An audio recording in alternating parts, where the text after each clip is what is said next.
Welcome to our channel. నేను Yagnamurthy. Saif Ali Khan కత్తిదాడి కేసుకు సంబంధించి అనేక అనుమానాలు, ప్రశ్నలు తలెత్తుతూ ఉన్న విషయం మనందరికీ తెలిసిందే. ఒక బంగ్లాదేశీయుడు మొదటిసారి దొంగతనం చేయడానికి అత్యంత ఖరీదైనటువంటి ప్రాంతమైనటువంటి ముంబైలోని బాంద్రా ప్రాంతానికి వచ్చి ఆ అపార్ట్మెంట్లోని సరిగ్గా 12వ అంతస్తులో ఉండేటువంటి సయీఫ్ అలీ ఖాన్ ఇంటిని ఎందుకు ఎంచుకున్నాడు అనేది ఒక ప్రశ్న అయితే, ఆ దాడి జరిగిన విధానం, ఆ తర్వాత ఆ నిందితుడు తప్పించుకొని వెళ్ళిన విధానం అనేక ప్రశ్నలకు తావిచ్చింది. సయీఫ్ అలీ ఖాన్ని ఆ దాడి అనంతరం కత్తిపోట్లకు గురైన అతన్ని హాస్పిటల్కి తీసుకెళ్ళిన వాళ్ళలో కరీనా కపూర్ ఎందుకు లేదు? అసలు ఆ టైంలో హాస్పిటల్లో కానీ ఆ తర్వాత కానీ ఆమె ఎందుకు కనిపించలేదు ఆ సీన్లో అనేటువంటి ప్రశ్నలు ప్రధానంగా తలెత్తుతున్నాయి. ఇప్పటికే ఒక స్పెక్యులేషన్ మొదలైపోయింది. కరీనా కపూర్ ఆ టైంలో ఏం చేస్తుంది, అసలు ఈ దాడి వెనుక ఉన్నది కరీనా కపూరేనా అంటూ కూడా ఒక వాదన మొదలైపోయింది. సోషల్ మీడియాలో ఈ వాదనకి బాగా ప్రచారం లభిస్తూ ఉంది ప్రస్తుతం. అయితే నిజానికి కరీనా కపూర్ ఖాన్ ఆ టైంలో సయీఫ్ అలీ ఖాన్తోనే అక్కడే ఉంది అని చెప్పేసి హాస్పిటల్ నుంచి డిశ్చార్జ్ అయి వచ్చిన అనంతరం సయీఫ్ అలీ ఖాన్ పోలీసులకి స్వయంగా చెప్పాడు. మరి ఎందుకు ఆమె హాస్పిటల్కి వెళ్ళలేదు? అలాంటి ఒక తీవ్రమైనటువంటి గాయాలకు గురైనటువంటి భర్తని వదిలి ఆమె ఇంట్లోనే ఎందుకు ఉంది? ఇంట్లో ఉందా లేకపోతే ఇంకెక్కడైనా ఉందా? వీటికి ప్రస్తుతం ఒక్కొక్క ముడికి ఆ చిక్కుముళ్ళన్నీ కూడా ఒక్కొక్కటిగా విడిపోతాయా, లేకపోతే ఇంకా పీటముడి వేసుకుంటుందా? నిజానికి ఈ ఘటన ఏదైతే ఉందో, అర్ధరాత్రి 2:30 ఆ టైంలో ఆ ఘటన జరిగింది. ఆ ముందు ఆ రోజు రాత్రి ఆమె ఒక పార్టీకి వెళ్ళి మద్యం సేవించి వచ్చింది అనేది మనకిప్పుడు తెలుస్తున్నటువంటి సమాచారం. అది కూడా బాలీవుడ్ స్టార్ యాక్టర్ అయినటువంటి అనిల్ కపూర్ కూతురు సోనం కపూర్ ఇచ్చినటువంటి పార్టీ అని, ఆ పార్టీకి ఆమె అటెండ్ అయి వచ్చిందని, బాగా మద్యం తాగి ఉన్నందువల్ల హాస్పిటల్కి వెళ్ళిన ఆ తర్వాత అది ఎడిదిరిగి మెడికల్ లీగల్ కేసు కాబట్టి తర్వాత పోలీసులను ఎదుర్కోవాల్సి వచ్చినప్పుడు కానీ కొంత ఇబ్బందికరమైనటువంటి పరిస్థితి తలెత్తుతుందనే ఉద్దేశంతో ఆ తాగిన మైకంలో ఉన్న ఆమె వెళ్లకుండా, భర్తతో పాటు హాస్పిటల్కి వెళ్లకుండా తన సోదరి కరిష్మా, తన అక్క అయినటువంటి కరిష్మా కపూర్ ఇంటికి వెళ్ళిందని చెప్పేసి సమాచారం అందుతోంది. ఆ రోజు జరిగినటువంటి దాడిలో అతను షరీఫుల్ ఇస్లాం అనే అతను బంగ్లాదేశీయుడు, వీళ్ళ చిన్న కుమారుడు జేహ్ అతని రూమ్లోకి మొదట అతను ప్రవేశించాడని, దాంతో జేహ్కి కేర్ టేకర్గా వ్యవహరిస్తున్నామె నాని పెద్దగా కేకలు వేయడంతో సయీఫ్ అలీ ఖాన్ అక్కడికి చేరుకొని అతన్ని అడ్డుకునే ప్రయత్నం చేసి పట్టుకునే ప్రయత్నం చేశాడు. దాంతో తప్పించుకునే క్రమంలో ఆ దొంగ సయీఫ్ అలీ ఖాన్ కత్తితో దాడి చేశాడు.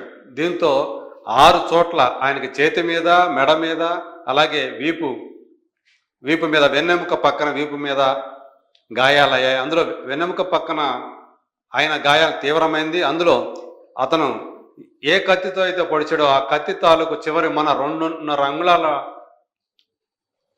పొడవైనటువంటి ఆ మొక్క విరిగిపోయి అతని వీపులోనే గుచ్చుకుపోయింది. దీంతో ఈ క్రమంలోనే అక్కడ ఉన్నటువంటి పని మనుషులందరూ కూడా ఆ దొంగని, షరీఫుల్ని పట్టుకొని ఒక రూమ్లో పెట్టారు. కానీ అక్కడి నుంచి అతను తప్పించుకున్నాడు. తర్వాత పోలీసులు చెప్పిన దాని ప్రకారం అక్కడ ఆ రూమ్లో ఉన్నటువంటి ఏసీ డక్ట్, ఎయిర్ కండిషనింగ్ డక్ట్లోంచి దూరి అతను బయటికి పారిపోయాడు అని చెప్పేసి చెప్పారు. అయితే అతను సయీఫ్ అలీ ఖాన్ ఇంటికే దొంగతనానికి ఎందుకు వచ్చాడు? ఒక సెలబ్రిటీ ఇంటికి, అందున ఒక స్టార్ యాక్టర్ ఇంటికి రావటానికి వస్తే అతను తెలియక వచ్చాడని అనుకోవాలి, లేదా ఏదైనా దీని వెనక కుట్రకోణం. ఎవరైనా సరే బంగ్లాదేశీయుడిని ఉపయోగించుకొని సైఫ్ అలీ ఖాన్ మీద దాడికి పంపైనా ఉండాలి. సో ఈ కోణాల్లోనే పోలీసులు ప్రస్తుతం దర్యాప్తు కొనసాగిస్తున్నట్టు మనకి కనిపిస్తూ ఉంది. సీన్లో కరీనా కపూర్ కనిపించకపోవడంతో అనేక అనుమానాలకు తావిచ్చింది. ఇంతకీ హాస్పిటల్ రికార్డు ఈరోజు ఒకటి బయటకు వచ్చి అందరినీ కూడా షాక్కు గురి చేసింది. నిన్నటి దాకా కూడా సైఫ్ పెద్ద కుమారుడైనటువంటి ఇబ్రహీం అలీ ఖాన్ అతను వచ్చి తండ్రిని హాస్పిటల్కి తీసుకువెళ్ళాడు అంటూ ప్రచారం జరిగింది.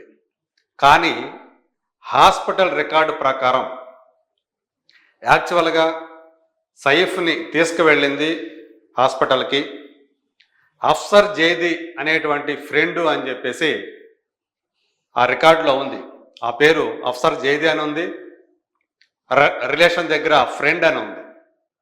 సో దీన్ని బట్టి ఇప్పుడు దాకా బయటకు వచ్చినటువంటి ప్రచారం ఏదైతే ఉందో అదంతా కాదు, వేరే ఉంది అని ఒక్కొక్కటి నిజాలు బయటకు వస్తూ ఉన్నాయి. కరీనా అంటే సెలబ్రిటీల ఇళ్లలో పరిస్థితులు ఎలా ఉంటాయి అనటానికి ఇప్పుడు బయటకు వస్తున్నటువంటి ఈ వివరాలు ఏవైతే ఉన్నాయో, ఈ నిజాలు ఏవైతే ఉన్నాయో అవి ఒక చక్కటి ఉదాహరణ అని చెప్పచ్చు. అక్కడ ఆడ మగ తేడా లేకుండా అందరూ కూడా ఫుల్లుగా తాగుతారు అని. సో అట్లనే ఇప్పుడు సైఫ్ అలీ ఖాన్ ఇల్లు కూడా అందుకు మినహాయింపు కాదు.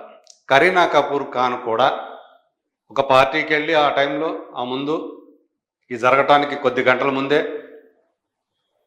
పూర్తి నిషాతో ఇంటికి వచ్చింది.